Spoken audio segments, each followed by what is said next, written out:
అక్కి రవితో ఇలా అంటూ ఉంటుంది. ఎవరితో ఉండిపోవాలి అని చెప్తున్నావు అని ఏంటో అక్కి వచ్చేస్తుంది. అక్కి రాగానే రవి టెన్షన్ పడుతూ శ్రావణి సంధ్యకి చెప్పొద్దు అని సైగ చేస్తాడు. శ్రావణి సంధ్య ఇద్దరు టెన్షన్ పడుతూ చూస్తూ ఉంటారు. ఇక అప్పుడు చెప్పు రవి, ఎవరితో ఉండిపోవాలి అని చెప్తున్నావు అని అంటే, అది మా అమ్మ నాన్న ఇద్దరు కుంభమేళ నుంచి వచ్చేసారంట. వాళ్ళు మనల్ని చూడాలి అంటున్నారు. అందుకే వీళ్ళని ఇక్కడ తోడుగా ఉండమని చెప్తున్నాను, మనం వెళ్ళొస్తామని చెప్తున్నాను అని ఏదో ఒకటి కవర్ చేసి చెప్తాడు రవి. ఆ మాట వినేసరికి అక్కి, ఓ అత్తయ్య మావయ్య కుంభమేళ నుంచి ఎప్పుడు వచ్చేసారు అని అంటూ అక్కి అడుగుతుంది. ఇవాళే వచ్చారంట, ఇందాకనే నేను నాన్నతో మాట్లాడాను అని అంటూ రవి చెప్తాడు. అలా చెప్పేసరికి ఇక అప్పుడే ఆలోచిస్తూ అక్కి, అమ్మ నాన్నని కలిసిన తర్వాత వెళ్దాం రవి, ఇప్పుడు ఎందుకు వెళ్ళటం అని అంటూ అక్కి అంటుంది. అప్పుడు రవి అంటాడు, నో, మనం ఇప్పుడే వెళ్ళాలి, మీ అమ్మ నాన్న వాళ్ళు పూజ చేసుకొని వచ్చేసరికి చాలా ఆలస్యం అవుతుంది అక్కి, అందుకనే మనం ఇప్పుడు వెళ్ళి వెంటనే అమ్మ నాన్న ఇక్కడికి వచ్చారు అని తెలియగానే వచ్చేసేద్దాం, సరేనా అని అంటూ, అమ్మ నన్ను చూడాలి అంటుంది, నాకు కూడా అమ్మని చూడాలనిపిస్తుంది, చాలా రోజులైంది కదా, అందుకనే ఒకసారి వెళ్ళొద్దాం అక్కి ప్లీజ్ అని అంటే, సరే నేను అత్తయ్య మావయ్య కోసం తీసుకొచ్చిన గిఫ్ట్స్ని తీసుకొస్తాను అనేసి పైకి వెళ్ళిపోతుంది. ఇంకా అప్పుడే రవి ఇలా అంటాడు, నేను అక్కి ఇక్కడే ఉన్నదంటూ నిజం దాచిపెట్టకుండా ఉండలేము, ఏదో రకంగా నిజం తెలిసిపోతుంది, కాబట్టి ఇంకా మనం ఇక్కడ అక్కిని ఉంచడం కరెక్ట్ కాదు, నేను అక్కడికి తీసుకెళ్ళిపోతాను, మావయ్య గురించి ఏదైనా అప్డేట్స్ ఉంటే నాకు చెప్పండి అని అంటూ రవి అంటాడు. అప్పుడు శ్రావణి సంధ్య సరేనంటారు. ఇక రవి వచ్చేసాను పద అనేసి అక్కి వస్తుంది గిఫ్ట్స్ తీసుకొని. అలా వచ్చేసరికి ఇంకా అప్పుడే ఆ శ్రావణి సంధ్య వాళ్ళతో పాటు బయటికి వచ్చేస్తారు. ఇంకా బయటికి వచ్చిన తర్వాత వాళ్ళకి జాగ్రత్త చెప్తూ ఉంటుంది. అమ్మ నాన్న వచ్చాక నా గురించి చెప్పొద్దు, నేను అమ్మకి సర్ప్రైజ్ ఇస్తాను, నేను వచ్చానని అమ్మకి అస్సలు తెలియకూడదు అని అంటే, శ్రావణి సంధ్య సరేకి అని అంటారు. అలా అన్న తర్వాత ఇంకా అప్పుడు రవి ఇలా రా తొందరగా రాకి అని అంటూ పిలుస్తూ ఉంటే అక్కి, సరే నేను ఎంతకైనా మంచిది ఫ్రెండ్కి ఒకసారి ఫోన్ చేసి చెప్తాను అని అంటూ జెండకి ఫోన్ చేయబోతుంది అక్కి. ఇక అప్పుడే సంధ్య అంటుంది, వద్దు ఇప్పుడు ఫోన్ చేయకూడదు అని అంటూ చెప్పేసరికి, ఎందుకు చేయకూడదు, ఒకసారి ఫ్రెండ్కి చేసి చెప్తాను, మళ్ళీ మేము వచ్చామా రాలేదా అని కంగారు పడుతూ ఉంటారు, నేను ఒకసారి ఫోన్ చేసి చెప్పాక వెళ్ళిపోతాను అంటే, వద్దు హాస్పిటల్లో డిస్టర్బ్ అని అంటుంది. ఒక్కసారిగా షాక్ అయిపోయి అక్కి, హాస్పిటల్లో ఎవరున్నారు అని అక్కి అడుగుతుంది. అలా అడిగేసరికి ఇక అప్పుడే శ్రావణి సీరియస్గా సంధ్యని చూస్తూ ఉంటుంది. అది హాస్పిటల్ కాదు, గుడిలో వాళ్ళు పూజ చేస్తున్నారు కదా, డిస్టర్బ్ అవుతుంది అని సంధ్య ఉద్దేశం అని అంటే, మరి హాస్పిటల్లో అని చెప్పింది కదా ఇందాక అంటే, అది శంకర్ గారికి ఇంతకుముందు చెయ్యి నొప్పిగా ఉంది కదా, ఆ నొప్పి కోసం డ్రెస్సింగ్ చేయించుకోవడం కోసం 2-3 సార్లు వెళ్ళేవాడు, అందుకనే తను అలా చెప్పేసింది, హాస్పిటల్ అని నోట్లో వచ్చేసింది అంతే అనేసి శ్రావణి చెప్తుంది. అలా చెప్పేసరికి అక్కి, అంతేనా అని అంటే, అవునకి అంతే అని అంటే, రవి వెంటనే ఆ టాపిక్ డైవర్ట్ చేయాలని చెప్పేసి, అక్కి రా, ఎంతసేపు, నేను చాలాసేపు అయింది కార్లో కూర్చొని, రా తొందరగా వెళ్దాం, అమ్మ వెయిట్ చేస్తుంది అక్కడ అని అంటే, సరే వస్తున్నా అని కారు డోర్ ఓపెన్ చేసి అందులో కూర్చుంటుంది. ఇంకా అలా చూస్తూ ఉంటుంది, ఇంకా ఆలోచిస్తూ ఉంటుంది, ఎందుకు వీళ్ళు నాకు అబద్ధం చెప్తున్నారు.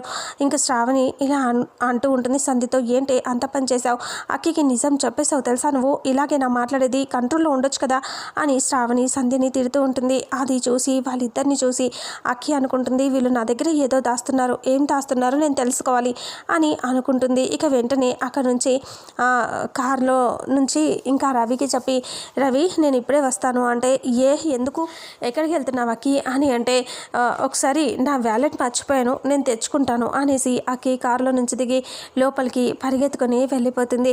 అలా వెళ్ళిపోయేసరికి రవి ఆలోచిస్తూ ఉంటాడు. ఇంకా అప్పుడే శ్రావణి సంధ్య కూడా ఆలోచిస్తూ నిలబడి ఉంటారు. అక్కి లోపలికి పరిగెత్తుకొని వెళ్ళిపోయిన తర్వాత ఇంకా సిస్టమ్ ఓపెన్ చేసి ఇంకా టకా కొడుతూ ఉంటుంది, అలా సెర్చ్ చేస్తూ ఉంటుంది. ఇంకా సీసీటీవీ ఫుటేజ్ అంతా చెక్ చేస్తుంది. ఇంకా అందులో ఆర్య అలా గొడవ జరుగుతూ ఉండటం, ఆర్య పరిగెత్తుకొచ్చేసి రాకేష్ ఉన్న డోర్ ఓపెన్ చేస్తే రాకేష్ గన్ చూపించడం, అందరూ రావటం, ఫుల్ గొడవ జరగటం, ఆర్యకి పాము కరవటం, కింద పాము మాత్రం అక్కికి కనిపించదు. ఇంకా అప్పుడే ఆర్యకి గాయం అవటం అదంతా చూస్తుంది. ఇంకా తనని హాస్పిటల్కి తీసుకెళ్తారు కదా, అదంతా చూసి ఇంకా అక్కి నాన్న అని గట్టిగా అరుస్తుంది. అలా అరిచేసరికి రవి, బయట ఉన్న శ్రావణి సంధ్య ఒక్కసారిగా కంగారు పడుతూ ఉంటారు. ఏమైంది అనేసి ఇంకా టెన్షన్ పడుతూ అక్కి అని అంటూ పిలిస్తే పరిగెత్తుకొచ్చేస్తే ఇంకా అక్కి సీరియస్గా ఇలా అంటుంది, నాతో ఎందుకు చెప్పలేదు మీరు, ఎందుకు చెప్పలేదు అని అంటూ బయటికి వచ్చి అడుగుతూ ఉంటుంది. ఏమైంది అని అంటే, నాన్నకి ఏదో అయింది రవి అని అంటే, నీకెవరు చెప్పారు ఇప్పుడు అని అంటే, నేను ఇందాకనే సీసీటీవీ ఫుటేజ్లో మొత్తం చూశాను.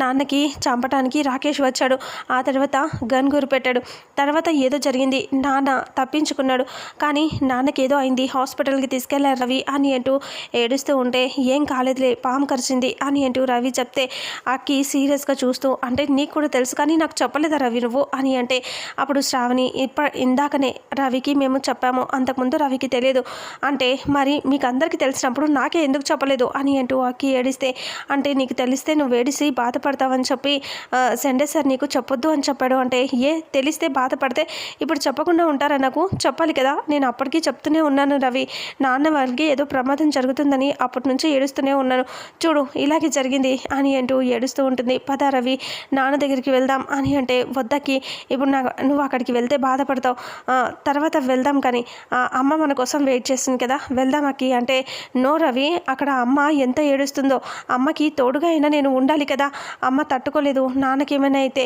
అని అంటూ, పద రవి వెళ్దాం అని అంటూ అనేసరికి సరే అని కారులో ఎక్కి అక్కి రవి ఇద్దరు హాస్పిటల్కి బయలుదేరుతారు. శ్రావణి సంధ్య బాధగా నిలబడి ఉంటారు హాస్పిటల్కి. ఇంకా వెంటనే ఆర్యని తీసుకొని హాస్పిటల్కి వచ్చేస్తారు. అంతలో హాస్పిటల్కి రాగానే జెండే వాళ్ళు బయట ఎదురు చూసి ఇంకా అక్కడ నుంచి వెళ్ళిపోదామని అనుకునేసరికి ఇంకా వెంటనే అక్కడ యాదగిరి వాళ్ళు అప్పటికి వచ్చేస్తారు. రాగానే యాదగిరి ఇంకా సడన్గా బయటికి కారులో నుంచి దిగేసరికి జెండే కనిపిస్తాడు. జెండే సార్ అని గట్టిగా అరుస్తాడు యాదగిరి. అలా అరిచేసరికి యాదగిరి అని అందరూ పరిగెత్తుకొచ్చేస్తారు. శంకర్ సార్ అని అంటూ ఏడుస్తూ ఉంటాడు యాదగిరి. ఇంకా వెంటనే ఆర్యని కారులో నుంచి తీసుకొని లోపలికి తీసుకొని వెళ్ళిపోతారు హాస్పిటల్లోకి. ఇంకా డాక్టర్ అని అరిస్తే ఏమైంది అంటే, పాము కాటు వేసింది చాలాసేపు అయింది అని అంటే, సరే అని లోపలికి తీసుకువెళ్ళి ట్రీట్మెంట్ జరిపిస్తూ ఉంటారు. బయట కూర్చొని ఏడుస్తూ ఉంటుంది. అను ఏడుస్తూ ఇంకా అబ్బాయి కూడా ఏడుస్తూ బాధపడుతూ ఉంటారు. ఇంకా వెంటనే సండే ఇలా కంగారు పడుతూ ఉంటాడు. ఏంటి ఎంతసేపు ఎందుకు లేట్ అయింది అబ్బాయి అని అడగటంతో, కారు ట్రబుల్ ఇచ్చింది అని అంటే, నీ ఫోన్ కూడా కలవలేదు, నీ ఫోన్ కూడా లిఫ్ట్ చేయట్లేదు నువ్వు, మన మాయ ఏమో ఫోన్ చేస్తే లిఫ్ట్ చేయలేదు అంటే, మాయ ఫోను కలవలేదు ఫ్రెండ్ అని అంటూ ఉంటే, ఎందుకు కలవలేదు, నేను చేశాను రింగ్ అయింది కానీ కావాలని ఎత్తలేదు అని అంటే అబ్బాయి ఆలోచిస్తూ ఉంటాడు. అంతలో మాయ అక్కడికి వస్తుంది. మాయ వచ్చి ఇప్పుడు ఎలా ఉంది అని అంటే, లోపలికి తీసుకెళ్లారు ట్రీట్మెంట్ జరుగుతుంది అని అంటూ అబ్బాయి చెప్తాడు. ఇంకా మాయ నువ్వు ఫోన్ ఎందుకు లిఫ్ట్ చేయలేదు అని జెండే అంటాడు. అదేంటి నాకు అసలు ఫోనే రాలేదు అని అంటే, లేదు రింగ్ అయింది కానీ నువ్వు ఎత్తలేదు అని అంటూ జెండే గట్టిగా అరుస్తాడు. అలా వచ్చేసరికి మాయ ఇలా అంటూ ఉంటుంది, నేను అంబులెన్స్ కోసం దానికి దీనికి ట్రై చేస్తున్నాను, ఆ హడావిల్లో చూసుకోలేదేమో అంటే, ఎందుకు చూసుకోవాలి కదా అని జెండే గట్టిగా అరుస్తాడు. నో ఫ్రెండ్, తను చాలా బాగా నాన్న కోసం ట్రై చేసింది, చాలా హార్డ్ వర్క్ చేసింది ఫ్రెండ్ అని అంటూ అబ్బాయి అంటూ ఉంటాడు. ఇక అప్పుడు మాయ నువ్వు కావాలనే ఎత్తలేదు కదా అని అంటూ జెండే అనేసరికి జెండేని యాదగిరి పక్కకి తీసుకెళ్ళిపోతాడు.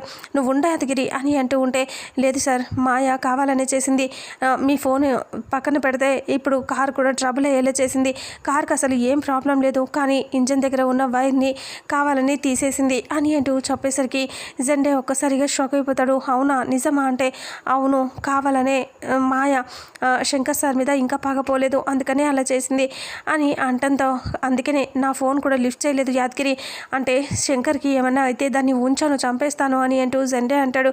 అలా అనేసరికి ఇంకా ఇప్పుడు ఏమీ అనొద్దు సార్, అబ్బాయి కూడా తనని నమ్ముతున్నాడు కానీ అక్కడ జరిగిందంతా తెలుసుకున్నాం, శంకర్ సార్ కానీ ప్రాణాలతో బయటికి వస్తే వాళ్ళతో ఆడుకుంటాడు అని అంటూ చెప్తూ ఉంటాడు. సరే అనేసి అక్కడికి వచ్చేసరికి అను ఏడుస్తూ ఉంటుంది, చాలా ఏడుస్తూ ఉంటుంది. ఆ తర్వాత డాక్టర్స్ బయటికి వస్తారు. రాగానే ఇంకా డాక్టర్ ఎలా ఉంది అంటే, చాలా క్రిటికల్ పొజిషన్లో ఉన్నాడు, పాము కాటు వేసిన తర్వాత చాలా ఆలస్యంగా వచ్చారు కదా అందుకనే తను సీరియస్గా ఉన్నాడు, ఇప్పుడే ఏం చెప్పలేం అని అంటూ చెప్తే, ఇంకా ప్లీజ్ డాక్టర్ ఎలాగైనా కాపాడండి అని ఏడుస్తూ ఉంటే, ఇంకా అను కూర్చొని ఏడుస్తూ ఉంటే అనుని ఓదారుస్తూ అబ్బాయి అలాగే జెండే ఇద్దరు కింద కూర్చొని తనని ఓదారుస్తూ ఉంటారు. అప్పుడు లోపలికి వెళ్ళిన డాక్టర్ చెక్ చేస్తూ ఉంటారు. ఇంకా ఎంత చేసినా తనకి ప్రయోజనం కనిపించదు. ఈయన వర్ధన్ ఫ్యామిలీ కాబట్టి మనం ఏం చిన్న డిస్టర్బెన్స్ జరిగినా పెద్ద గొడవ అవుతుంది.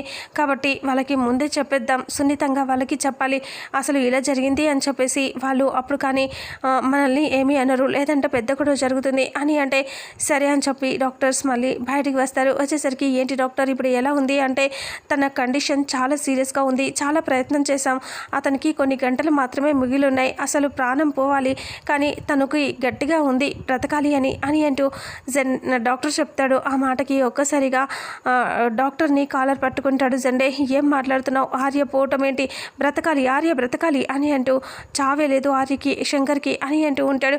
ఇక అప్పుడే అను ఏడుస్తూ ఉంటుంది. అబ్బాయి వాళ్ళు విడిపిస్తారు. మళ్ళీ జెండే ఇలా అంటాడు, సారీ సార్ ఎలాగైనా మా ఆర్యని బ్రతికించండి అంటే ఆ కాటు వేసిన దానికి విరుగుడు లేదు, వేరే దేశాల్లో ఉంది, దాన్ని తెప్పించాలి అంటే ఎంత ఖర్చైనా పర్వాలేదు ఎలాగైనా సరే చేయండి అంటే ఇంకా అప్పుడే నర్స్ వచ్చి వీడియో కాన్ఫరెన్స్ డాక్టర్స్తో మీటింగ్ రెడీ సరే అని అంటే నేను నా ప్రయత్నం నేను చేస్తాను అని అంటూ డాక్టర్ చెప్పి వెళ్ళిపోతాడు. ఇంకా అప్పుడే జెండే వాళ్ళందరూ అను ఏడుస్తూ ఉంటే ఇంకా అను ఏడుస్తూ ఇలా అంటుంది, అయ్యో నా కర్మ, నా తలరాత ఏంటిది, ఇప్పుడు కూడా సగంలోనే ముగిసిపోవాలా అని ఏడుస్తూ ఉంటుంది. అది చూసి జెండే అలా చూస్తూ బాధపడుతూ నువ్వు ఉండగా ఏం కాదు, నువ్వే సార్కి ధైర్యం, నువ్వు ఉన్నావు అంటే సార్ బ్రతుకుతాడు అని ఏంటో జెండే చెప్తూ ఉంటాడు. ఇంకా మాయ నవ్వుకుంటూ చూస్తూ ఉంటుంది. ఆర్యకి సీరియస్గా ఉంటుంది ఇక్కడ.